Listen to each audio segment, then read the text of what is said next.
Aujourd'hui, cinquième et dernière émission de notre série consacrée au thème « Prévenir et surmonter l'anxiété et la dépression ».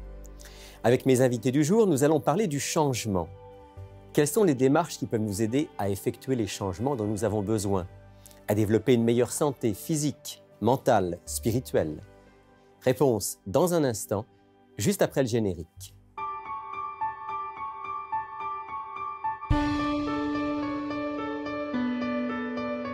Il est écrit, une émission présentée par Rémi Ballet.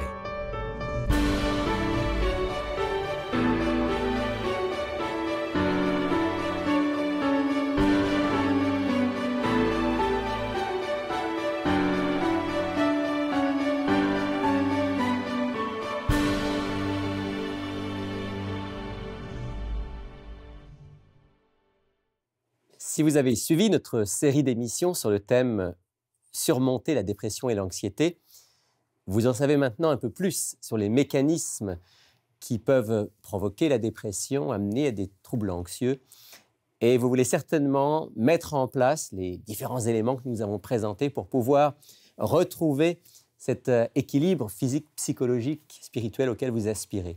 Comment mettre en place ce changement? C'est le thème de notre émission d'aujourd'hui. Et je retrouve Dominique. Bonjour Dominique. Bonjour. Et Patrick. Bonjour Rémi. Bonjour Patrick.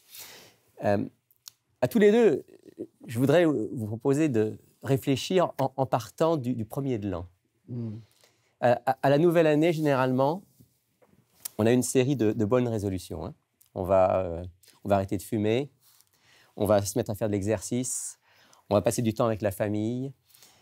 Si on est chrétien, on va lire la Bible, on va cesser d'être tout le temps sur Facebook. Ça, c'est le 1er janvier et les jours qui suivent. Puis généralement, on se rend compte au bout d'un certain temps que tout ça, c'était des vœux pieux et qu'on n'a pas réussi à faire le changement. Alors ma première question pour vous, c'est mais qu'est-ce qui rend ce changement si difficile? Première chose, je vous dirais qu'il faut comprendre que le changement se manifeste de manière visuelle, c'est-à-dire qu'on change de comportement, mais avant, il y a une nouvelle, on peut penser qu'il y a une nouvelle connexion au niveau du cerveau qui se fait.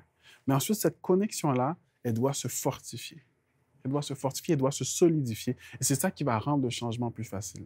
Mais lorsque le changement est difficile au départ, peut-être que ça va vous surprendre, mais c'est toujours un bon signe.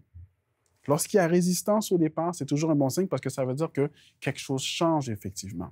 L'autre chose à se rappeler, c'est que en tant qu'être humain, il y a deux réactions normales que nous pouvons avoir. Premièrement, lorsqu'on fait une activité, on veut conserver le plus d'énergie possible, dépenser le moins d'énergie possible pour une activité X. Alors, si mon souhait, c'est perdre du poids, je dois vaincre cette tendance naturelle que j'ai de conserver mon énergie. Et la deuxième chose, c'est le plaisir.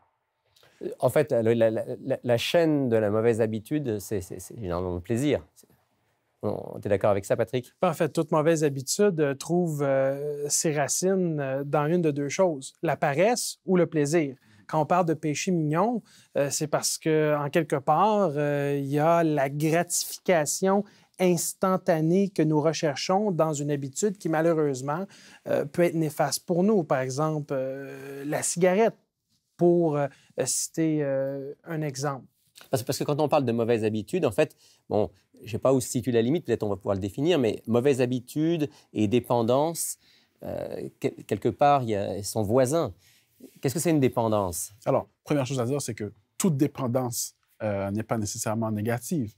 On est tous dépendants à l'air. En tant que chrétiens, nous croyons que nous sommes tous dépendants de la grâce de Dieu. Bien sûr. Le problème avec les dépendances, c'est lorsqu'il y a un facteur qui est nocif pour notre santé physique, spirituelle, psychologique, que l'on juge qui est essentiel à notre bien-être. Ça peut être une relation violente dans laquelle on demeure, ça peut être un produit chimique comme la cocaïne qu'on consomme. Comme j'ai dit, des facteurs, peu importe leur nature, qui sont nocifs pour l'intégrité de notre fonctionnement, mais qu'on considère comme étant essentiels à notre bien-être. Et parfois, c'est notre corps, par des réactions physiques, qui nous poussent à croire que c'est essentiel à notre bien-être. Comment on rentre dans une dépendance, Patrick? Ça peut être très subtil, très sournois. La plupart des dépendances, du moins en ce qui me concerne, parce que j'ai eu des expériences malheureuses avec la toxicomanie, par exemple. Les dépendances vont se développer souvent à travers le besoin de combler chez l'être humain quelque chose qui n'est pas comblé. Un vide. Un vide, exactement, un vide intérieur, si on peut le nommer ainsi. On peut parler aussi de dépendances qui vont se développer avec le temps de façon très sournoise parce que, par exemple, en ce qui concerne l'abus de drogue, par moment, ça peut être, on s'y adonne de façon sociale, par curiosité, récréative. De temps en temps. De temps en temps, et finalement, il y a une dépendance psychologique et physiologique qui s'installe. Mais pour moi, ça, c'est autre chose. Souvent, les dépendances vont être le résultat d'un besoin qui n'est pas comblé de façon appropriée, et puis on va se servir d'une dépendance comme une béquille compensatoire. Donc, pour toutes sortes de raisons, on va prendre de mauvaises habitudes. Parfois, on va tomber même dans une dépendance. Et c'est très difficile à briser. Et c'est encore plus difficile, me semble-t-il, pour quelqu'un qui est rentré dans un état dépressif. Parce que je pense à tout ce qu'on a dit pendant ces 4 émissions, pour ceux de nos auditeurs qui ont suivi ces émissions. Je me dis, peut-être que certains d'entre eux se disent « Oui, c'est bien beau tout ce programme, mais c'est une montagne. » Oui. Parce qu'à la base, lorsqu'on est extrêmement anxieux ou on vit avec la dépression, ces deux pulsions-là, qui sont la conservation de mon énergie, faire le moindre effort possible, et la recherche de plaisir, ils sont amplifiés facteur 1000 pour une personne qui est... Ce qui est quelque chose de normal. Devient quasiment ce qui prend toute la place. Mais dans un état dépressif, on est dans une situation où est-ce que malheureusement, c'est une question aussi de perception. Exact. Donc, la perception n'est pas appropriée parce qu'elle est amplifiée. Pour une personne qui est dépressive, ça peut sembler être une montagne, mais encore là, c'est une question de perception. Parce que la bonne nouvelle, c'est que le changement est possible. C'est ce qu'on veut dire aujourd'hui. Et les bienfaits qui viennent avec le changement sont beaucoup plus avantageux que l'aspect négatif et les conséquences néfastes d'être en dépression. Donc, ce qu'on veut dire aujourd'hui à nos auditeurs, c'est que même s'il leur semble que les changements proposés, en particulier par ce programme du Dr Nedley pour sortir de la dépression ou de l'anxiété, semblent des changements quasiment impossibles, la bonne nouvelle, c'est qu'il y a une démarche et il y a des ressources qui peuvent faire en sorte que ça devienne possible. Et il y a un processus dont ils vont être témoins s'ils acceptent de relever le défi du changement, des changements qui vont leur permettre de retrouver cette stabilité émotionnelle-là. Alors, c'est ce que nous voulons aujourd'hui proposer à tous nos auditeurs. Si vous êtes de ceux qui ont suivi cette série et qui veulent faire cette expérience du changement, de sortir d'un état dépressif, sortir d'un trouble anxieux, eh bien, le changement est possible et on va consacrer les minutes qui suivent à expliquer comment cela est possible. Puisqu'on est dans l'émission Il est écrit, on va commencer, et Patrick, je vais commencer avec toi, peut-être par cette donnée de base, c'est que nous croyons qu'il y a une force supérieure qui peut nous aider.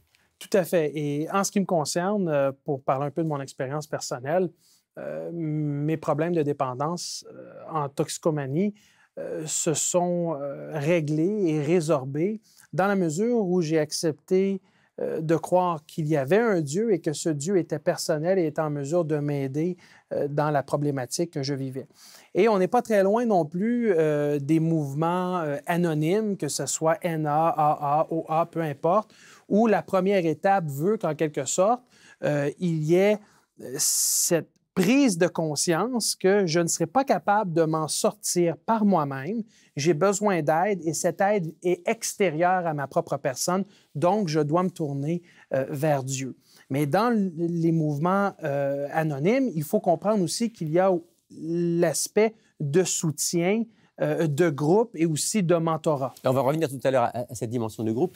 J'ai envie de lire un texte avec vous, puisqu'on est dans l'émission Il est écrit et qu'on lit régulièrement des textes de la Bible. Je pense à ce texte de la première épître de Paul aux Corinthiens au chapitre 10, où il fait ici une promesse qui me semble extrêmement importante pour tous ceux qui veulent vivre un changement. 1 Corinthiens, chapitre 10, verset 13. Exactement, Patrick, je vois que tu connais bien ta Bible. Le texte dit ceci. « Aucune tentation ne vous est survenue qui n'ait été humaine.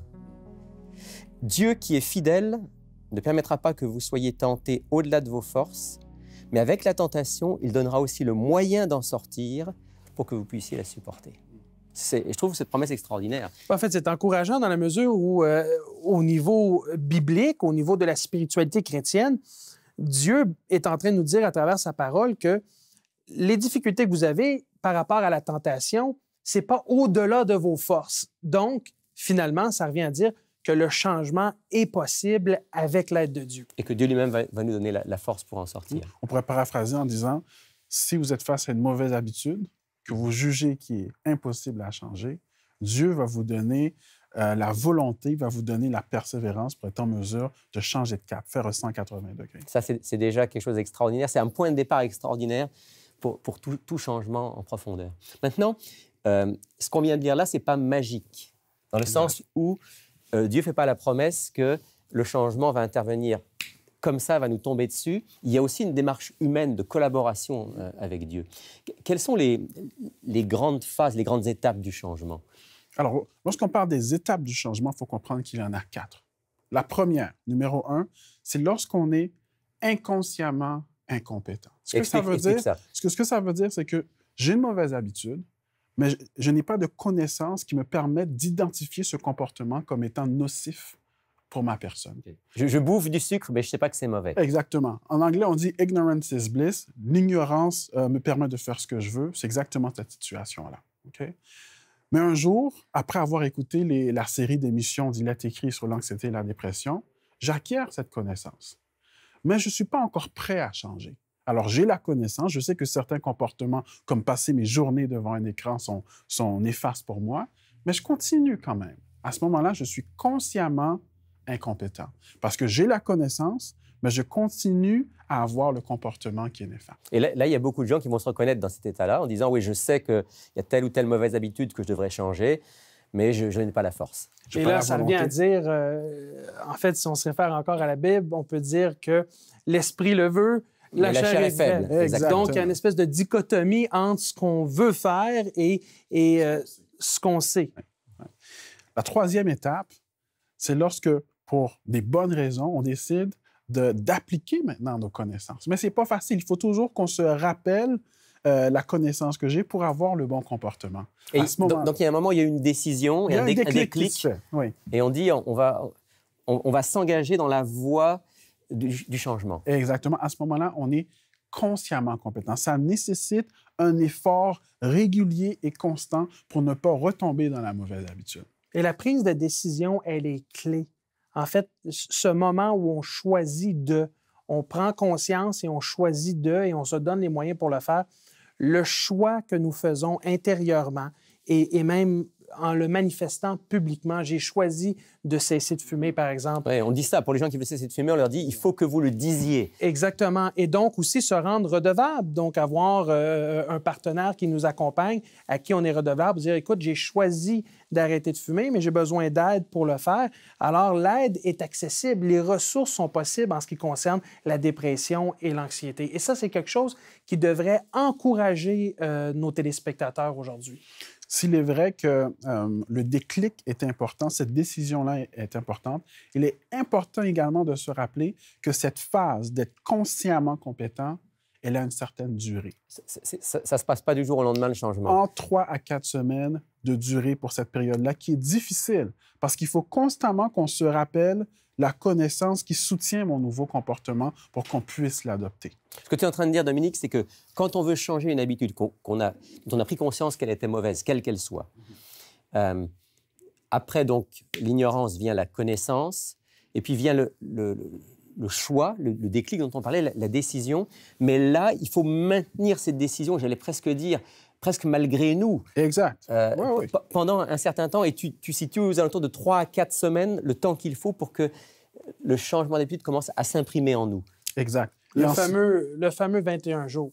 Exactement. Et ensuite, c'est la joie, parce que le nouveau comportement devient, l'expression populaire, c'est une seconde nature. On n'a plus besoin d'y penser. Le bon choix, le bon comportement est produit automatiquement. Vraiment une deuxième nature. Et donc, pour donner un exemple concret, pour quelqu'un qui arrête de fumer, les 3 à 4 semaines, il va avoir une certaine difficulté, donc les tentations vont être présentes. Mais les bienfaits qui vont venir, en fait, c'est un souffle, une respiration améliorée, l'haleine qui est meilleure, on recommence à goûter les aliments, on n'a plus besoin d'aller fumer sa cigarette à moins 40 en hiver au coin de la rue. Ce qui est formidable pour le Québec. On a plus d'argent dans nos poches. Exactement. Donc, les économies qui sont faites de ne plus acheter des cigarettes sont substantielles. Alors, il faut être capable de voir au-delà de la courte période d'inconfort pour être capable d'apprécier tous les avantages qui vont venir par la suite. Une meilleure santé, capable de mieux profiter de ma relation de couple, la relation avec mes enfants ou mes petits-enfants s'il y a lieu. Donc là, on parle de la cigarette parce que ça, c'est quelque chose de tout à fait clair pour tout le monde. Mais dans ce qu'on a vu ensemble dans les semaines précédentes, il y a toutes sortes d'autres mauvaises habitudes dont on a pu prendre conscience et qui vont demander la même décision et la même persévérance. Oui, puis je peux vous donner un exemple, par exemple, pour récapituler les 4 étapes. Prenons par exemple une dame qui reconnaît avoir besoin de caféine sous forme de cola pour fonctionner. Alors, elle en boit en quantité industrielle. Mais un jour, encore une fois, en regardant cette série d'émissions, elle décide de prendre de diminuer sa consommation ou d'arrêter. Alors, premièrement, avant de regarder les émissions, elle était dans un état d'incompétence inconsciente. Elle était inconsciemment incompétente parce qu'elle ne savait pas que c'était nocif pour elle. Mais après avoir regardé la série, elle se dit, OK, maintenant, je sais que la caféine va altérer le fonctionnement de mon lobe frontal, mais je ne suis pas encore prêt à arrêter. Je ne suis pas encore prête à arrêter. Elle est consciemment incompétente. Elle a la connaissance parce qu'elle a regardé avec beaucoup d'attention les émissions, mais elle continue à consommer son cola. Alors, lorsqu'elle a soif... Mais ça travaille déjà dans son esprit. Ça travaille, mais lorsqu'elle a soif, elle pense cola. Avant d'avoir reçu l'information, lorsqu'elle avait soif, elle pensait cola et elle buvait cola. Okay? Mais à un moment donné, quelque chose se passe. Elle a une conversation avec son conjoint où elle s'est surprise en train de communiquer à son conjoint les informations qu'elle a reçues à travers l'émission et elle se dit qu'il faut qu'elle change. Et à ce moment-là, lorsqu'elle a soif, elle pense cola, mais elle choisit de boire de l'eau. À ce moment-là, elle est consciemment compétente. Ça nécessite un effort parce qu'elle doit constamment se rappeler le bon comportement à adopter. Il commence à avoir une synergie entre les pensées une correspondance, c'est ça. Et le geste qui est posé. Donc, il y a maintenant une bonne communication. Et là, elle est en train de renforcer, on en a parlé ensemble, elle est en train de renforcer certains schémas au niveau de son cerveau. Ce nouveau chemin neuronal qui se crée dans son cerveau est en train de se fortifier, effectivement. Et après ces 3 à 4 semaines, lorsqu'elle a soif, elle ne pense plus cola. Elle pense eau. Et elle boit de l'eau. Parce qu'il y a une nouvelle habitude qui s'est créée. Et là, elle a cessé de boire du cola en quantité industrielle. Alors, il y a une perte de poids qui vient avec ça. Elle boit de l'eau, donc elle en voit aussi tous les bienfaits. Exactement. Et donc, en réalisant ces bienfaits, cela affecte aussi le bien-être de la personne au sens global du terme. Moins impulsive, mieux capable de gérer ses émotions en général, une meilleure capacité d'attention. Elle arrive à bénéficier effectivement de tous les effets physiologiques d'un arrêt de la caféine. Puis ce qui est intéressant, c'est que non seulement elle n'a plus les méfaits de la caféine, non seulement elle a les bienfaits de l'eau, mais en plus, elle a les bienfaits d'un processus qu'elle a vécu et qui est en train de lui permettre, dans l'avenir, de faire d'autres changements. En fait. Et ça, c'est quelque chose qui est important de noter parce que c'est essentiellement le même processus qui peut se répéter, que ce soit pour quelqu'un qui est un outre-mangeur émotionnel, par exemple, ou quelqu'un qui a une dépendance à l'alcool, au jeu, la pornographie, et j'en passe. Ce changement qui a une dynamique également spirituelle qui est importante à mentionner avec l'aide de Dieu, c'est un changement et un processus qui peut s'appliquer dans une variété, une multitude de domaines dans notre vie. Exact. Et ça va permettre également que la personne se sente plus en harmonie avec elle-même, plus en harmonie avec Dieu. Et donc, c'est un des éléments essentiels pour vaincre l'anxiété et la dépression. Tout à fait. Quels pourraient être les obstacles quand on se lance dans ce processus, quand on a décidé d'aller de l'avant? Qu'est-ce qui pourrait être un obstacle qui pourrait nous amener à ne pas persévérer, à reculer, à aller en arrière? Il peut y avoir une variété de chocs émotionnels. Donc, quelqu'un qui a des relations dysfonctionnelles, une séparation, un divorce, le décès d'un proche. Des circonstances défavorables. Donc, des circonstances qui sont extraordinaires, si on veut. Mais un que j'aimerais mentionner, c'est l'isolement, pardon, c'est la solitude. C'est difficile de parvenir à ces changements par soi-même. C'est important d'avoir du soutien, ne serait-ce que d'un ami ou d'un proche, ou d'être dans un groupe de soutien qui cherche à favoriser le changement, parce que c'est quelque chose qui vient ajouter, qui est un plus-value à la relation avec Dieu, qui est en fait bienfaisante pour le changement. Et peut-être que là, il faudrait qu'on profite de ce que tu viens de dire, Patrick, pour parler à nos auditeurs de ce que justement il est écrit en lien avec d'autres organismes, veut mettre en place ici au Québec, c'est-à-dire ces ateliers, ces groupes de soutien pour aider ceux qui veulent surmonter la dépression et l'anxiété. Où on ne va pas seulement présenter les changements à effectuer et à adopter dans notre vie pour vaincre la dépression, mais on va également accompagner les participants dans ce changement qui, oui, est difficile, mais qui est également rempli de promesses de bien-être et de meilleur fonctionnement en général. Patrick, dis-nous en 2 mots un petit peu qu'est-ce que c'est ce programme, cet atelier que nous allons proposer dans les mois qui viennent. En fait, ces séries d'ateliers sont inspirées et même enracinées dans le programme qui a été développé par le docteur Neil Nedley et son équipe en Californie. C'est un programme qui a fait ses preuves en ce qui concerne la dépression et l'anxiété, allant même à traiter des militaires qui sont allés en guerre et qui sont revenus non seulement avec dépression, anxiété, mais également avec un stress post-traumatique. Et donc, c'est une approche qui est holistique. Ça se fait avec des coordonnateurs au niveau du groupe.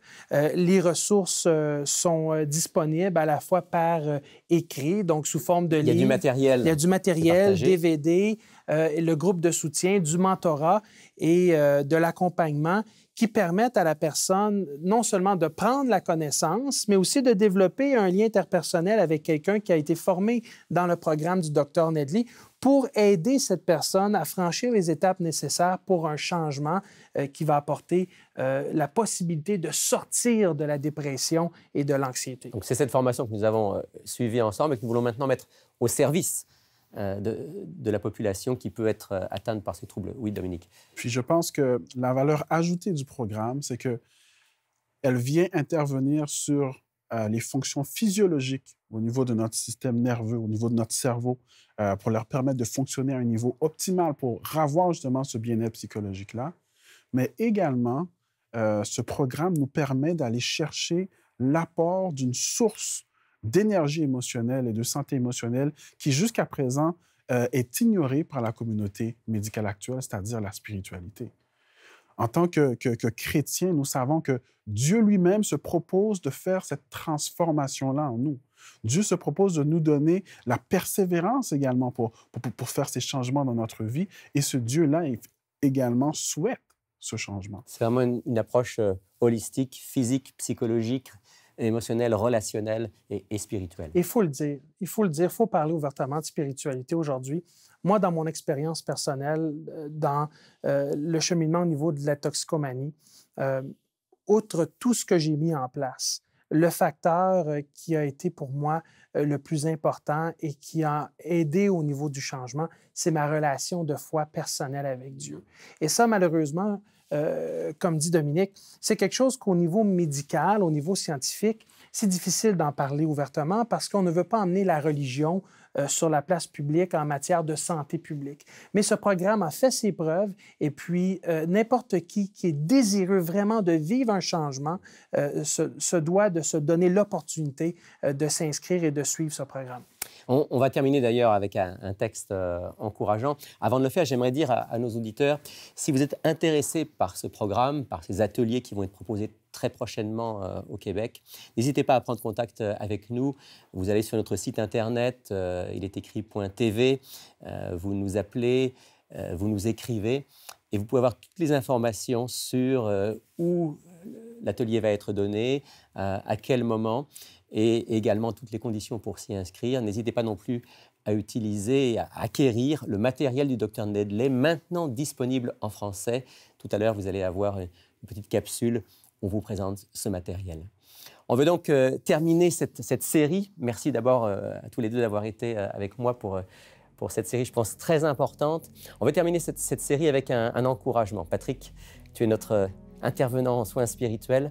Est-ce que tu as un texte encourageant à nous proposer? Effectivement, j'aimerais vous proposer Romains chapitre 12, les versets 1 et 2. Donc, On va lire dans l'Épître aux Romains. Exactement, donc une lettre de Paul aux chrétiens de Rome. Au chapitre 12. Les versets 1 et 2. Les versets 1 et 2. Je vous exhorte donc, frères, par les compassions de Dieu, à offrir vos corps comme un sacrifice vivant, saint, agréable à Dieu, ce qui sera de votre part un culte raisonnable. Ne vous conformez pas au monde présent, mais soyez transformés par le renouvellement de l'intelligence, afin que vous discerniez quelle est la volonté de Dieu, ce qui est bon, agréable et parfait. Et donc, on peut en déduire qu'ici, Dieu a un désir de nous transformer par son esprit, en passant par notre intelligence, notre esprit, et cela va avoir un effet sur l'ensemble de notre corps. Donc, une transformation qui est à la fois psychologique et également physiologique. Dieu désire qu'on soit en bonne santé. Alors prions pour cette bonne santé de chacun d'entre nous et de nos auditeurs. Voudrais-tu prier en terminant, Patrick? Certainement. Notre Père, nous voulons te dire merci de ce que tu as permis à travers la série d'émissions d'Il est écrit sur la dépression et l'anxiété, de découvrir la multitude d'outils qui sont à notre disposition afin de nous permettre de surmonter, avec ton aide, la dépression et l'anxiété. Permets que ceux et celles qui ont besoin de ces ressources et de ces outils n'hésitent pas à contacter Il est écrit afin d'obtenir l'accompagnement et la possibilité de faire partie de ce groupe de soutien. Merci pour ton amour, merci pour ta présence dans notre vie, ainsi que ton aide. Nous te prions au nom du Christ. Amen. La méthode du Dr Nedley a aidé des milliers de personnes dans le monde à surmonter la dépression et l'anxiété. C'est une approche unique et efficace qui prend en compte les dimensions physiques, psycho-émotionnelles et spirituelles de l'être humain. Le livre du Dr Nedley est maintenant disponible en français sous le titre « Surmonter l'anxiété et la dépression ». Vous pouvez obtenir ce livre exceptionnel pour seulement 49 $ plus frais de port en téléphonant au 1-866-729-3515 ou en visitant notre site web ilétécrit.tv. Procurez-vous dès maintenant cet ouvrage qui pourrait changer votre vie et celle de vos proches. Le programme du Dr Nedley, Surmonter l'anxiété et la dépression, est maintenant offert en français dans la région de Montréal et bientôt dans toute la province du Québec. Ce séminaire s'étend sur 8 semaines à raison d'un soir par semaine et son efficacité est remarquable. N'attendez pas. Pour obtenir de l'information sur ce séminaire ou pour vous y inscrire, visitez notre site web ilétécrit.tv ou téléphonez au 1-866-729-3515. Au nom de toute l'équipe d'Il est écrit, je vous remercie d'avoir été des nôtres aujourd'hui. Merci d'avoir suivi cette émission et toute notre série d'émissions sur le thème « Surmonter la dépression et l'anxiété ». La semaine prochaine, je vous retrouve pour un tout autre sujet avec un nouvel invité. D'ici là, je vous souhaite une excellente semaine. Et souvenez-vous, il est écrit « L'homme ne vivra pas de pain seulement, mais de toute parole qui sort de la bouche de Dieu. »